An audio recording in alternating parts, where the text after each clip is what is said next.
Welcome to my YouTube channel maths concept by Pappu. आज हम लोग इस वीडियो में बात करेंगे क्लास 8 चैप्टर नंबर 1 एक्सरसाइज 1.3। कल हम लोग बात किए थे क्वेश्चन नंबर 5 से लेकर के 9 तक। आज हम लोग बात करेंगे क्वेश्चन नंबर 10 से 12 तक, यानी 10, 11 और 12। उस वीडियो का लिंक इस वीडियो के डिस्क्रिप्शन में डाला हुआ रहेगा, एक बार चेक करके और देख लेंगे वीडियो। आज हम लोग समझेंगे क्वेश्चन नंबर 10 से। देखिए, क्वेश्चन नंबर 9 तक हम लोग कल देखे थे और कल ही बात हुआ था कि क्वेश्चन नंबर 10 से लेकर के 12 तक आज यानी अगला वीडियो में बात होगा। देखिए क्वेश्चन क्या है, आज हम उल्टा पट्टी पढ़ा रहे हैं तो कोऑपरेट कीजिएगा, क्योंकि उधर साइड से ही टाइपिंग हो गया है तो उधर खड़ा रहेंगे तो नहीं हो सकता है। देखिए, ऐसी परिमेय संख्या जिसका कोई व्युत्क्रम नहीं है, यानी कोई कौन सा ऐसा परिमेय संख्या है जिसका कोई व्युत्क्रम ना हो। व्युत्क्रम मतलब उसका गुणात्मक प्रतिलोम ना हो। तो जीरो एक ऐसा संख्या है, शून्य एक ऐसा संख्या है जिसका व्युत्क्रम नहीं निकाला जा सकता। क्यों? क्योंकि हम लोग जब व्युत्क्रम निकालते हैं तो अंश बटा हर जो रहता है उसको उल्टा करके लिखते हैं, यानी हर बटा अंश लिख देते हैं। जैसे 5 बटा अगर 6 लिखा हुआ है, इसका जब व्युत्क्रम निकालेंगे तो लिखेंगे हम लोग 6 बटा 5। उसी प्रकार जीरो को अगर 0 बटा 1 लिख सकते हैं, जब इसका व्युत्क्रम निकालेंगे तो लिखेंगे 1 बटा 0, जो कि इसका मान मतलब जो इसका वैल्यू होगा वो इंफिनिटिव होगा, जो अनंत होगा, यानी अपरिभाषित है, जिसका कोई मायने मतलब नहीं है, जिसका कोई लिमिट नहीं है। इसीलिए जीरो यानी शून्य एक ऐसी संख्या है जिसका क्या नहीं है, बोलेंगे उसका व्युत्क्रम निकालना संभव नहीं है। यानी क्या लिखेंगे हम लोग? शून्य लिखेंगे या फिर जीरो भी लिख सकते, कोई दिक्कत नहीं है। दूसरा देखिए, परिमेय संख्याएं जो अपने व्युत्क्रम के समान है, खुद का समान हो, यानी उसका व्युत्क्रम जब निकालेंगे तो वही संख्या होगा। तो उसमें से दो संख्या एक है और दूसरा कौन है, बोलेंगे -1 है। इसको हम चेक करके देख सकते हैं हम लोग, 1 है और -1 है। देखिए, एक का अगर व्युत्क्रम निकालेंगे, एक को लिख सकते हैं हम लोग 1 बटा 1। इसका जब गुणात्मक प्रतिलोम या व्युत्क्रम निकालेंगे तो लिखेंगे 1 बटा 1। चूंकि देखिए अंश बटा हर में 1 1 है, यहाँ भी तो अंश बटा हर में 1 1 होगा, यानी 1 बटा 1 को भी लिख सकते हैं हम लोग 1, यानी 1 का अगर व्युत्क्रम निकालेंगे तो 1 होगा। उसी तरह -1 का अगर व्युत्क्रम निकालेंगे तब भी -1 होगा। देखिए कैसे, -1 यानी -1 को लिख सकते हैं -1 बटा 1। इसका जैसे व्युत्क्रम निकालेंगे तो लिखेंगे 1 बटा -1, मतलब -1 होगा।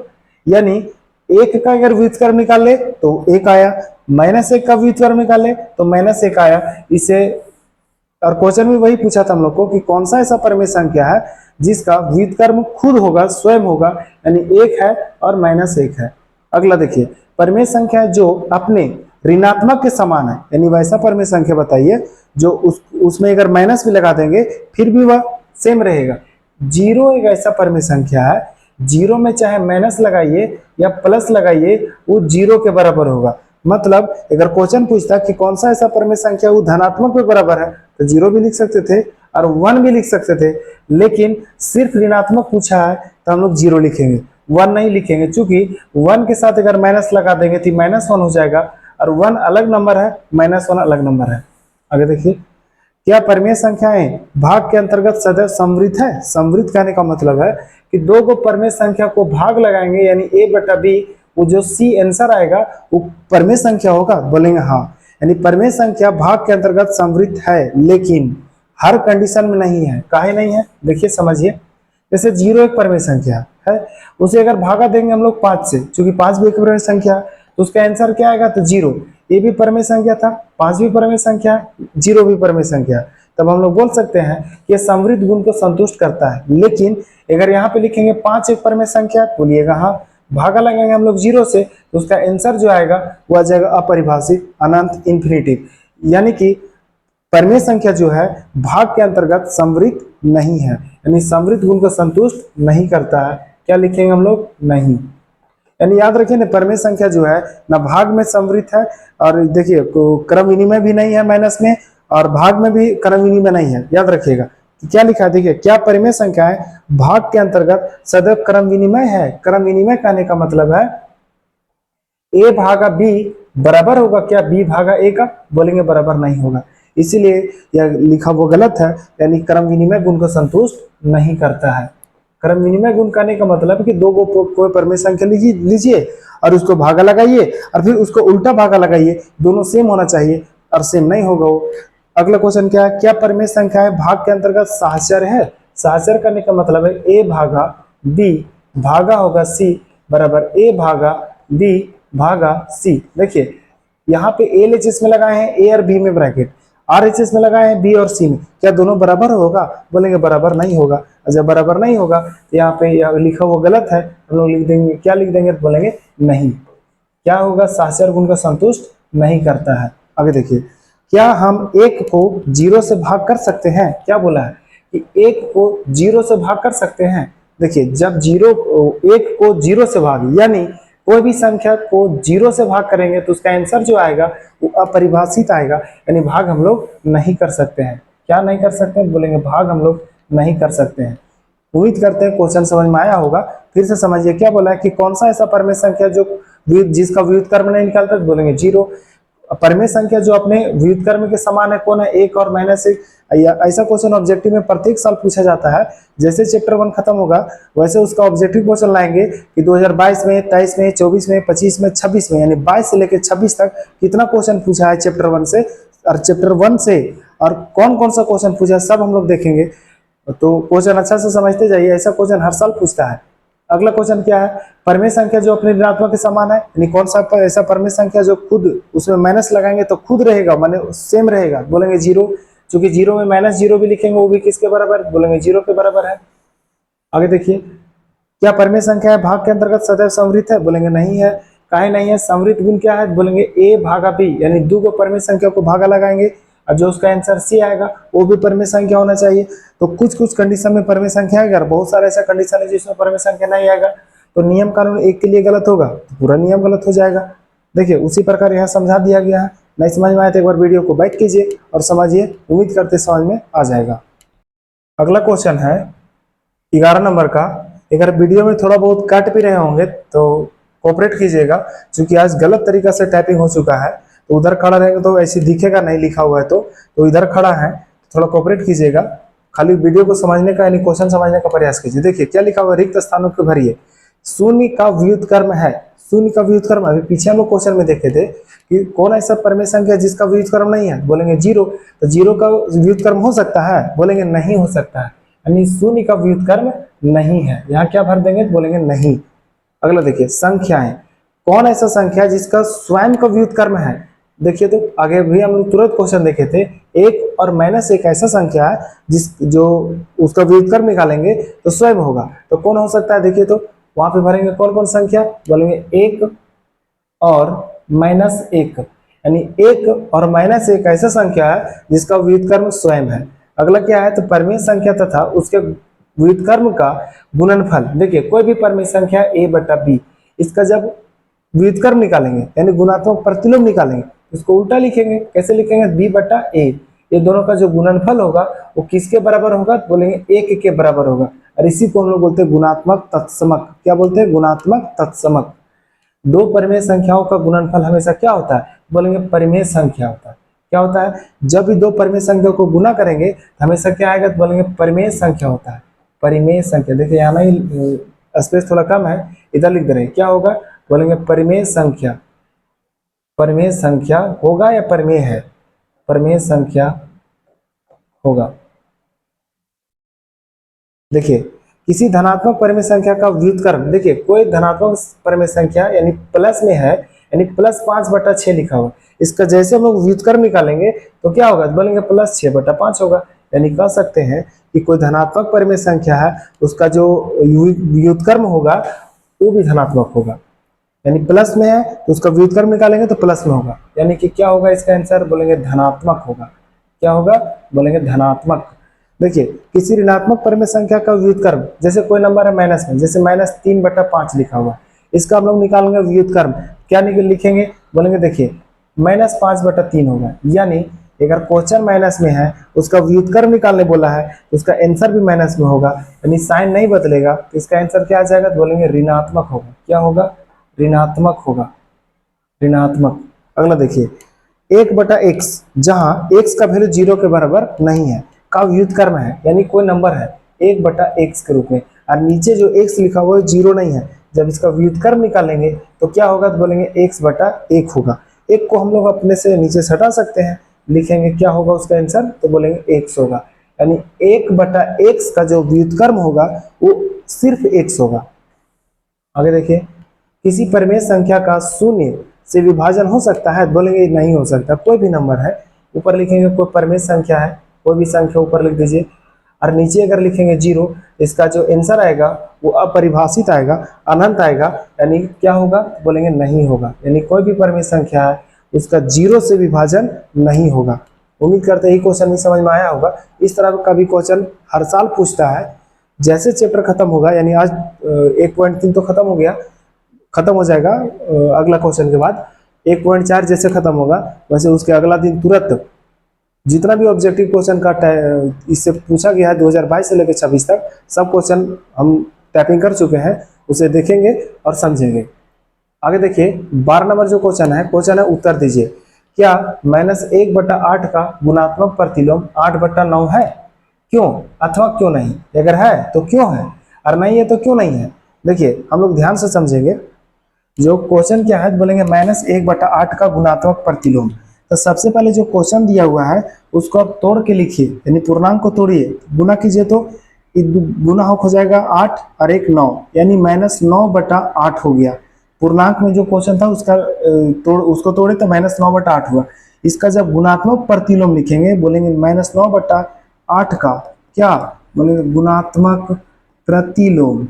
गुणात्मक प्रतिलोम पहले बताया गया होगा, जब गुणात्मक प्रतिलोम बता रहे होंगे क्वेश्चन, तो गुणात्मक प्रतिलोम में साइन को नहीं बदलते हैं। मतलब माइनस में क्वेश्चन है तो आंसर भी माइनस में होगा, प्लस में क्वेश्चन है तो आंसर भी प्लस में होगा। सिर्फ इसको अंश को हर और हर को अंश बना देते हैं। मतलब जो नीचे लिखा हुआ है उसको लिख देंगे ऊपर, और जो ऊपर लिखा हुआ है उसको लिख देंगे नीचे, और साइन को नहीं बदलेंगे। देखिए तो जो क्वेश्चन बोला था कि -1/8 का जो गुणात्मक प्रतिलोम होगा वो 8/9 होगा, और हम लोग जब बनाए उसको तो आया -8/9।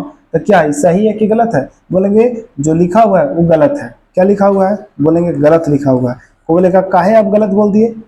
चूंकि हम लोग बना के दिखा दिए। जो क्वेश्चन बोला था 8/9 होगा, नहीं नहीं नहीं, -8/9 होगा, इसीलिए हम लोग बोल दिए कि क्या है तो नहीं। देखिए क्वेश्चन आज गलत तरीका से टाइपिंग हो गई, इसीलिए थोड़ा दिक्कत हो रहा है। क्या 3.1/3 का जो गुणात्मक प्रतिलोम है 0.3 है? अगर है तो क्यों, और नहीं है तो क्यों नहीं? देखिए सबसे पहले हम लोग सोल्व करेंगे। क्या लिखा हुआ है क्वेश्चन, तो 3.1/3 इसको गुना कीजिए तो, यानी पूर्णांक को तोड़िए तो 3 × 9 और 1 10/3 होगा। 10/3 का गुणात्मक प्रतिलोम निकालिए तो गुणात्मक प्रतिलोम, गुणात्मक प्रतिलोम देखिए कैसे लिखेंगे। जब भी कोई नंबर का गुणात्मक प्रतिलोम निकालना हो तो हर को अंश बना देंगे, यानी कि जो नीचे लिखा हुआ है उसको ऊपर लिख देंगे, और जो ऊपर लिखा हुआ है उसको नीचे लिख देंगे, और साइन को नहीं बदलना है। मतलब अगर प्लस में क्वेश्चन है आंसर भी प्लस में होगा। तो देखिए तो क्या बोला है 0.3। हम लोग जानते हैं कि कोई भी फ्रैक्शन में यानी भिन्न में हो कोई संख्या, उसको जैसे हम लोग दशमलव में बदलते हैं, जितना जीरो नीचे है उतना अंक के पहले पॉइंट बिठा दीजिए, यानी 1 0 नीचे है तब इसका आंसर क्या आएगा 0.3।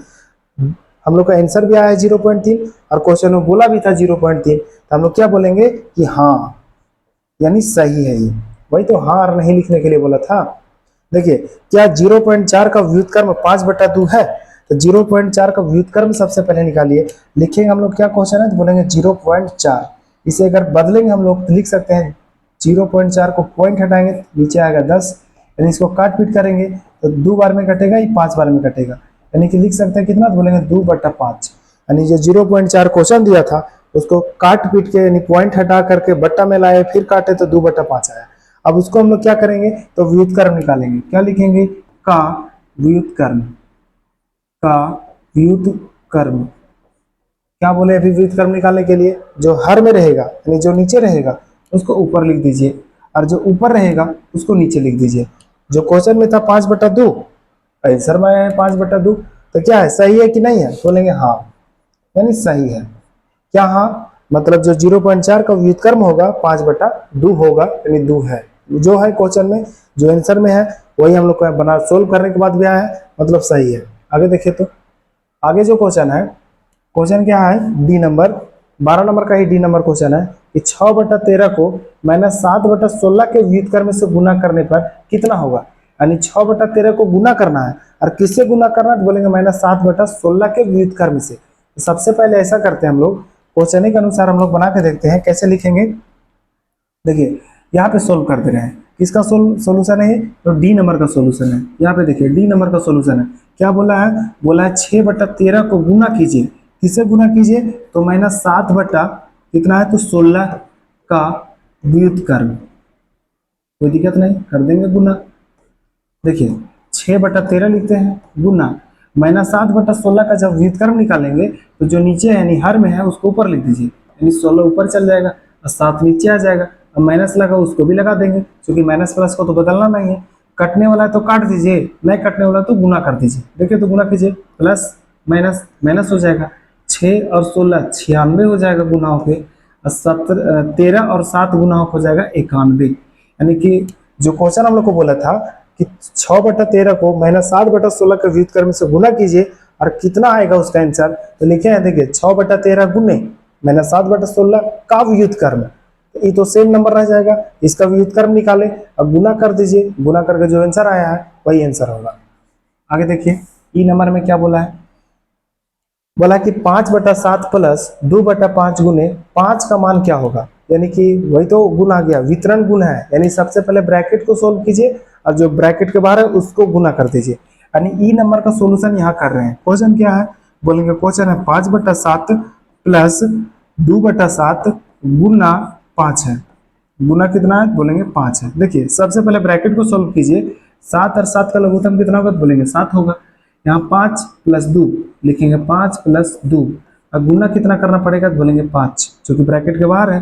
देखिए 5 और 2 कितना हो जाएगा, तो बोलेंगे 7, बट्टा हो जाएगा 7, गुने हो जाएगा 5। देखिए आंसर हर जब सेम रहता है तो उसको काट देते हैं, काट करके कितना आएगा, तो 0। नहीं, 0 नहीं आएगा, 1 आएगा। ये नहीं करना है कि दोनों को काट दिया आ गया 0, गलत हो जाएगा। वो कितना आएगा, बोलेंगे 1 आएगा। सेम नंबर ऊपर नीचे रहेगा तो कट करके 1 आएगा, तो 1 कट के हो गया और 5 इधर गुना में है, तो 5 और 1 को गुना करेंगे कितना आएगा, तो बोलेंगे 5 आएगा। 8 नंबर और 1.3 का लास्ट क्वेश्चन देखिए, 0/2 का व्युत्क्रम क्या होगा। देखिए क्या बोला है क्वेश्चन, उसका सॉल्यूशन यहाँ कर देते हैं, ध्यान से देखिएगा। किसका है, बोलेंगे एफ नंबर का है। क्या बोला है, 0/2 का क्या निकालना है, बोलेंगे व्युत्क्रम निकालना है। क्या निकालना है, बोलेंगे व्युत्क्रम निकालना है। ध्यान से समझिए, व्युत्क्रम जब भी निकालना रहे, गुणात्मक प्रतिलोम जब भी निकालना रहे, तो हर को बना देंगे अंश और अंश को बना देंगे हर, और जब इसका आंसर लिखेंगे आंसर हो जाएगा अनंत, यानी अपरिभाषित। तो संभव है या नहीं है, बोलेंगे संभव नहीं है। क्या नहीं है, तो बोलेंगे संभव नहीं है। क्यों संभव नहीं है, क्योंकि पहले भी हम लोग देख चुके हैं 2-3 क्वेश्चन वैसा मिला होगा कि ऊपर कोई नंबर हो और नीचे 0 हो। क्या बोले, ऊपर कोई संख्या हो और नीचे 0 हो तो उसका आंसर डायरेक्ट लिख सकते हैं हम लोग अनंत, यानी अपरिभाषित है। अपरिभाषित करने का मतलब है उसका कोई मायने मतलब नहीं है, यानी आंसर उसका अनंत आएगा। और उम्मीद करते हैं कि क्वेश्चन समझ में आया होगा। आज हम लोग बात किए क्वेश्चन नंबर 10, 11 और 12। इससे क्वेश्चन प्रत्येक वर्ष पूछा जाता है, बात मानिए। और नहीं विश्वास है तो स्क्रीनशॉट के साथ दिखा सकते हैं कि ये क्वेश्चन यहाँ बताए हैं और इस साल पूछा गया है।